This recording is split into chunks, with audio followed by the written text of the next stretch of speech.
Muito boa tarde, Santa Catarina. Está no ar a versão SC do Jogo Aberto, ao vivo para todo o território catarinense. Hoje, quinta-feira, dia 5 de maio. Seja muito bem-vindo à Casa do Futebol de Santa Catarina. Você que nos acompanha diariamente sabe, né?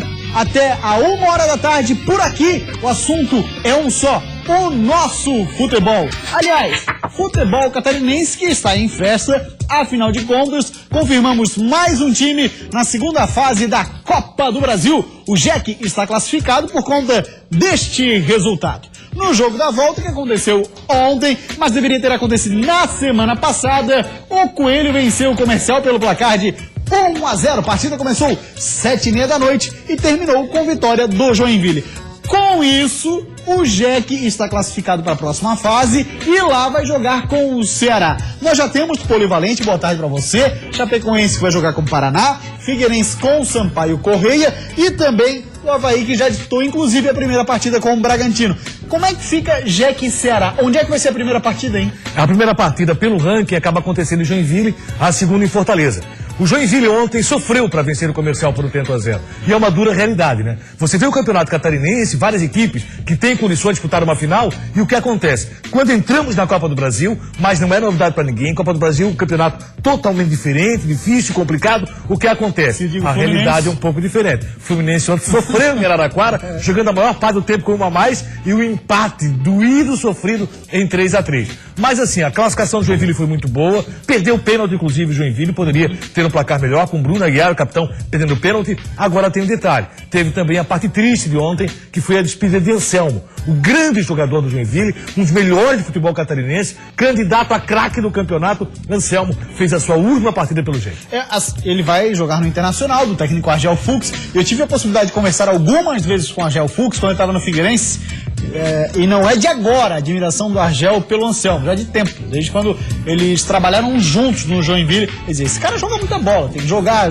Ele tentou trazer o Figueirense, não teve como, afinal de contas, aí entra a questão salarial, o patamar, a rivalidade local, não conseguiu essa negociação. Agora consegue, obviamente, tendo um caixa mais abastecido, tirar o Anselmo do JEC, que precisa urgentemente pensar numa peça de reposição, o que não é fácil de encontrar por aí. O Joinville já tinha um grupo de jogadores, né, em termos de qualidade técnica, ainda deficiente. O Joinville tinha que contratar para conseguir formar um grupo bom para disputar na Série B do Brasileiro. O que acontece? O Joinville perde muito em qualidade. Para repor essa peça vai ser muito difícil. Anselmo é um jogador de qualidade que dificilmente você encontra no futebol brasileiro. Então imagine para disputar uma Série B do Campeonato Brasileiro. Então o Joinville perde, o Anselmo infelizmente não pôde segurar.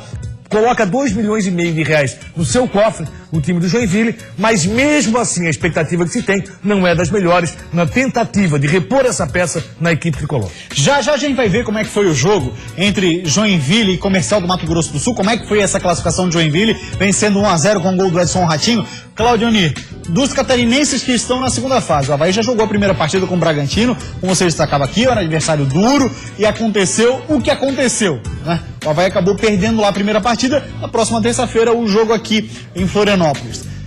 Quem dos catarinenses você vê com mais possibilidade de chegar já à próxima fase, a terceira fase, ou trocando uma resposta mais simples, qual desses adversários é o mais frágil, que tem menos capacidade técnica que você acompanhou? Eu vejo com maior fragilidade, pelo desempenho nos últimos jogos, a equipe de Sampaio Correia. O Figueirense seria a equipe com mais condições, até porque hoje a informação que pintou na CBF é muito boa. O jogo da volta, se acontecer, não vai mais ser entre a estreia do Brasileiro e o segundo jogo. Porque o Figueirense teria uma verdadeira maravilha. Esse jogo vai ser apenas em julho. O Figueirense tem a possibilidade sim de passar pelo Sampaio Correia. Entendo que dos adversários é que tem maior fragilidade. Chapecoense pega o Paraná. O Paraná caiu na semifinal do Campeonato Paranaense, no mata-mata, nos pênaltis contra o Atlético, que está muito bem na final. O primeiro jogo fez 3-0 no Curitiba. Foi nos pênaltis. O Bragantino nós já vimos, o que é o Bragantino enfrentando o Avaí. Muito mais pela fragilidade azurra do que propriamente pelo time Bragantino. Mas o Bragantino tem um bom toque de bola, tem que ser respeitado. Uma equipe que tem muita força no interior de São Paulo e hoje é melhor do que o Avaí. Será que o Tatá, já, Vinícius Pacheco, essa rapaziada não vai poder ser aproveitada já? Acredito que Alemão é um jogador que imediatamente possa ser aproveitado. Bom jogador, tem condições de atuar rapidamente. Já, Tatá, o Vinícius Pacheco vai ser apresentado hoje à tarde, junto com o Tatá, o Já foi ontem, eu não sei a condição que eles têm. Acho que é o contrário, tá? Acho que o Tatá foi ontem, o Jajá e o Vinícius Pacheco é hoje. É isso? É, então tá. exatamente. É que é Tatá, Jajá, é... tu acaba confirmando. Já a gente confirma essa informação. Não, já tá confirmado. Então tá. Tá confirmado então. Tatá foi ontem e o Jajá é hoje. Isso. E Vinícius Pacheco também hoje. Isso. Eu não sei a condição. O Vinícius Pacheco estava jogando pelo Volta Redonda, Tatá e Jajá eu não sei como chegam, mas tudo depende do encaixe, né? Não é só você tirar 5 jogadores e colocar 5 jogadores. Vamos ver o que pensa o técnico do Avaí. Se for o mesmo time, jogando o mesmo futebol, o Avaí vai ter séria dificuldade para passar para a terceira fase. Faltou o Joinville contra o Ceará. O Ceará é um time que vem sendo remontado. 2 jogadores que atuaram ontem pela Ferroviária vão atuar pelo Ceará, mas não nesse jogo, provavelmente não, porque ainda disputam essa fase e não podem mais jogar na Copa do Brasil.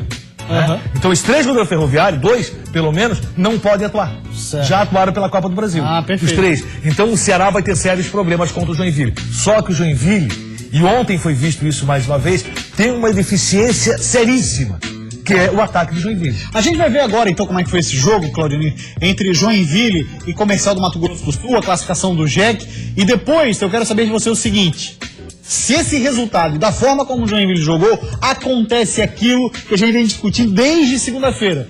Uma forma de jogar e num bom resultado dá ânimo pro jogão de domingo, que é a final contra a Chapecoense. E que vem o Ceará, porque Joinville está em festa. O JEC entrou decidido a mostrar que não estava abatido pela derrota no Catarinense. Teve bola na trave do Adriano logo no começo. Teve Pereira na cara do gol.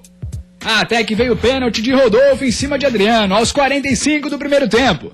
O capitão Bruno Aguiar foi pra bola e bateu pra fora. Mesmo assim, o Comercial não criava nada.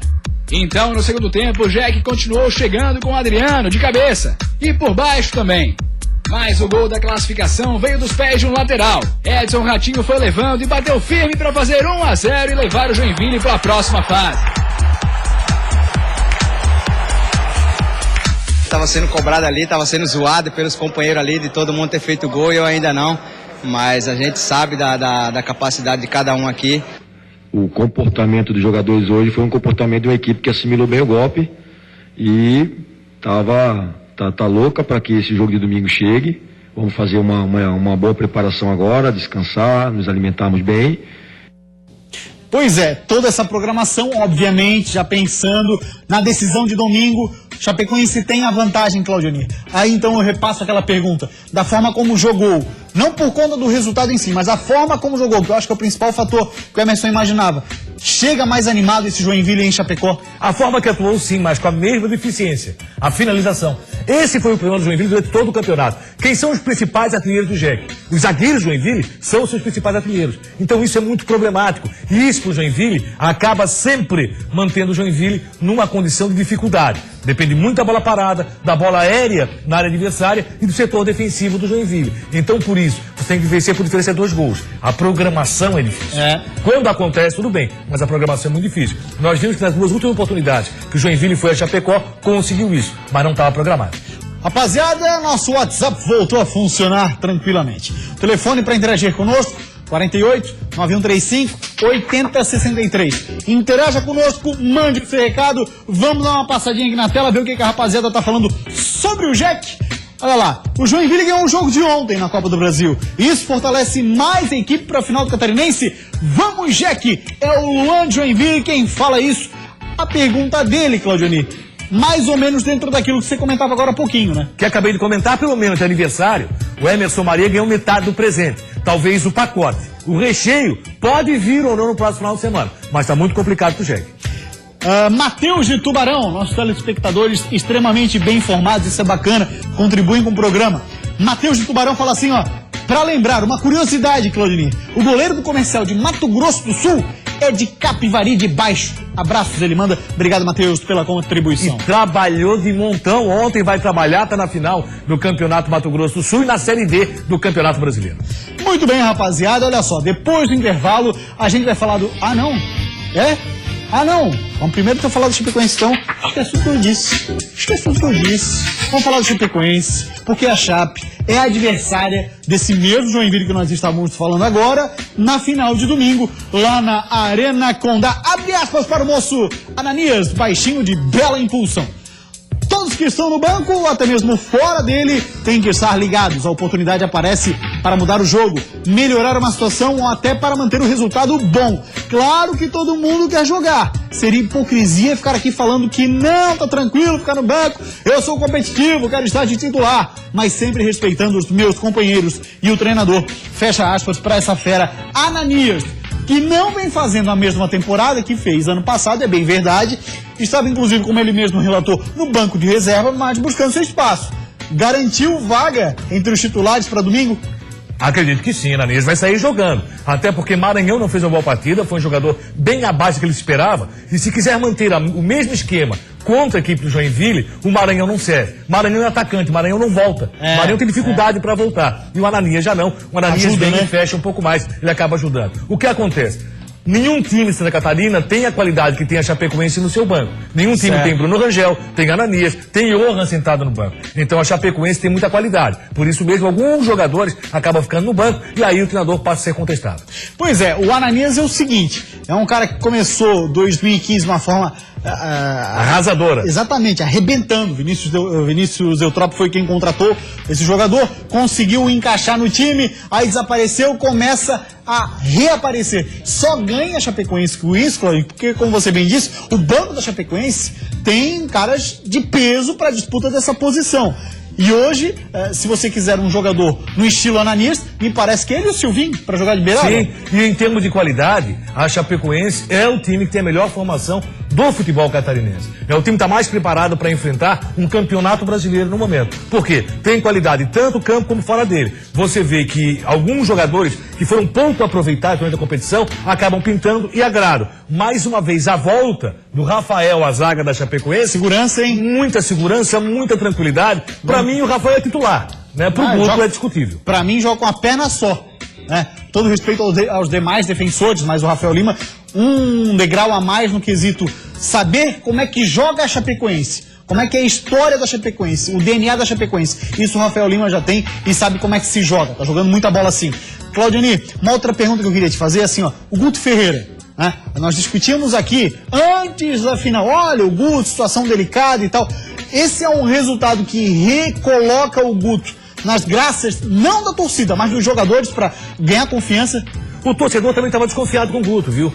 E acaba, nesse momento, o Guto voltando a ter muita credibilidade. Tá com o título praticamente na mão. Se perder o título, corre risco. Até porque chegou a ser contestado em alguns momentos nas escalações, nas alterações. E esse mesmo Guto Ferreira chegou a perder um pouco do vestiário. Vamos ver como vai se comportar na grande final do campeonato. Campeonato onde a Chapecoense já tem a mão na taça. Vamos falar depois do intervalo sobre o Criciúma. Também vamos falar do Figueira, você não vai acreditar. Mas tem mais um jogador do Furacão que vai ficar 6 meses longe do gramado. Sim, é isso mesmo. Mais uma lesão. Séria. Para movimentar um pouco mais o clube, a diretoria alvinegra pensa em ações sociais. Assim nasceu o Furacão do Bem. Eu estou tendo a oportunidade de poder representar o Figueirense hoje como embaixador desse projeto. Que agora é um período que eu estou voltando para um time grande, né, que é o Criciúma.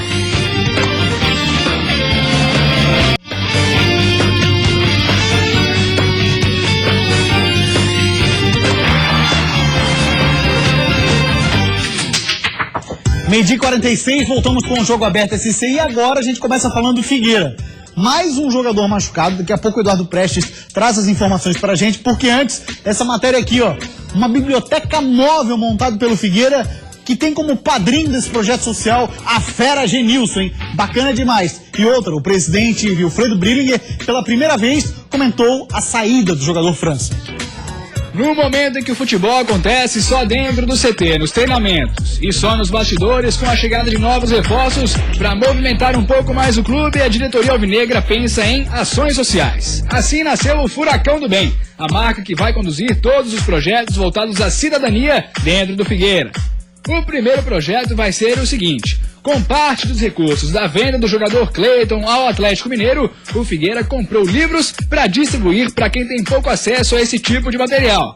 Serão 20 caixas livro assim, recheadas, que serão distribuídas entre escolas públicas de comunidades carentes aqui da Grande Florianópolis. O escolhido para ser embaixador do projeto foi o ídolo Genilson. E agora ele disse que está preparado para fazer gols fora de campo.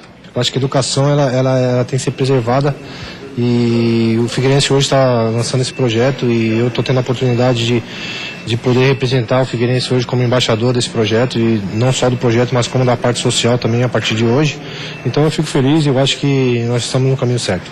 E o projeto social apareceu num momento delicado. França, volante de 25 anos, que foi abraçado pelo clube para que tentasse uma recuperação em relação a problemas de comportamento, acabou novamente se envolvendo em confusão e foi excluído do Figueirense. Fiquei decepcionado, e até comigo mesmo, né, por não ter tido a competência suficiente para poder ter resolvido esse problema do França.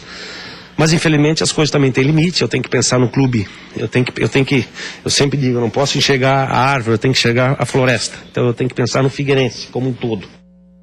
Exatamente, o presidente agiu de maneira correta, isso não existe a menor dúvida.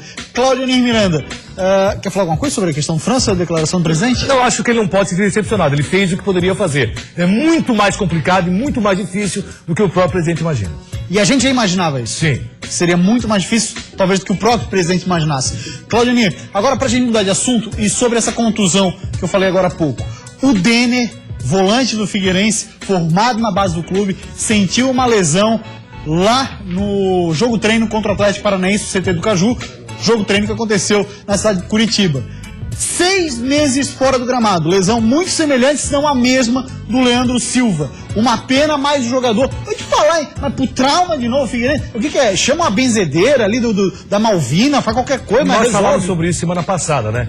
Um pouco antes do início de cada competição, o Figueirense perde 2 ou 3 jogadores. Perdeu o goleiro Gatito, fica fora num período menor, é verdade. Leandro Silva não joga o brasileiro, provavelmente, e o mesmo vai acontecer com o Denner. Tem torcedor achando assim, mas o Denner não é titular, mas compõe o grupo. É aquele claro, na necessidade, você contava com o Denner. Claro. Deixa ele contar. E talvez o Figueirense tenha que contratar um pouco mais, ou tenha que buscar alguém da base com a mesma condição de qualidade técnica do Denner. Acho que o Figueirense está perdendo muito antes do início do campeonato, e as contratações que o Figueirense tem imaginado, tem colocado o Marlon, por exemplo, lateral esquerdo, que deve vir, que é de Salgueiro, começou no banco ontem, contra o Náutico, quando disputou o 3º lugar. Acabou perdendo o time do Salgueiro por 1-0. Ele começou no banco do Salgueiro. Não, eu tô te perguntando essa informação do Marlon, do Salgueiro. Não, o Marlon já há muito tempo, o Figueirense vem conversando com ele. Tá praticamente certo, tá esperando a final do estadual do Pernambucano, até porque o Marlon é o seguinte, ele disputa o 3º lugar contra o Náutico, onde o Salgueiro perdeu o primeiro jogo por 1-0. É que eu tava na dúvida se havíamos falando sobre isso ao vivo, aqui no Jogo Aberto, ou só de bastidores. Não falamos ao vivo aqui. Então tá certo, a gente sempre confunde. Bastidor. Quem manda conversar fora daqui, né? Pois é. Vou dar uma passada no nosso WhatsApp, 489135. Miranda é do Eduardo, de São José. Obrigado, São José, pela audiência. Claudionir, você acha que o Thiago Rodrigues deve assumir a titularidade do Figueira, goleiro que vai assinar nos próximos dias? Pelo desempenho do Campeonato Catarinense, acredito que sim. Ele vai ser titular nos primeiros jogos do Figueirense. Como torcedor do Figueira, eu esperava mais reforços, viu, Claudionir? Mandou nosso internauta anônimo. Eu vou dizer o seguinte, o Figueirense não está preparado ainda para encarar uma Série A do Campeonato Brasileiro. Tem que jogar muito mais alvinegro. O Figueirense não encantou em nenhuma partida de 2016. Vamos ver daqui para frente. E o Criciúma contratou mais um jogador, é um meia, aquela famosa promessa. Tomara que arrebente no Tigre. Esse moço aqui, promessa do Palestra, que vem para Santa Catarina. O Tigre apresentou mais um reforço. Gabriel, meio atacante de 21 anos, vem por empréstimo do Palmeiras. Ele ainda não atuou em 2016 porque se recuperava de uma lesão grave no joelho e escolheu o Tigre para recomeçar. Acho que agora é um período que eu tô voltando para um time grande, né, que é o Criciúma, que sempre briga para subir para a série A, né, e sem dúvida é o maior do estado, para mim é muito importante. Conhece o menino? Tem alguma referência dele, Claudionir? Não conheço, não posso falar muito sobre o jogador, mas vamos ver o Criciúma. O Criciúma está contratando bastante jogadores, vai ter que em algum momento fazer uma limpa no grupo. O Criciúma tem uma difícil Série B e tem um projeto para a Série A. Pelo que apresentou até aqui o Criciúma, está um pouco longe disso ainda. Rápida parada, depois do intervalo a gente vai falar do Avaí. Teve novidade ontem, vai ter novidade daqui a pouquinho, novidades que serão apresentadas lá na sala de imprensa do Estado da Ressacada, e também vamos falar da Seleção Brasileira de Karatê, que esteve aqui em Floripa.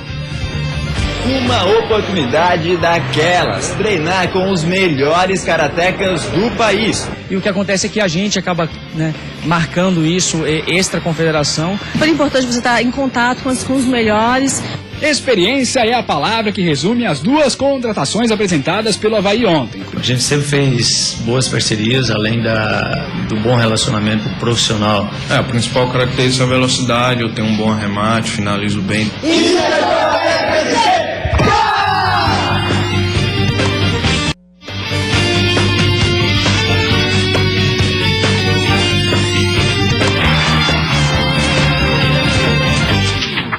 Voltamos com o Jogo Aberto SC e a tarde de ontem foi de novidades na ressacada. Além do jogador Tatá, esse moço aqui também é novo integrante da comissão técnica Azurra.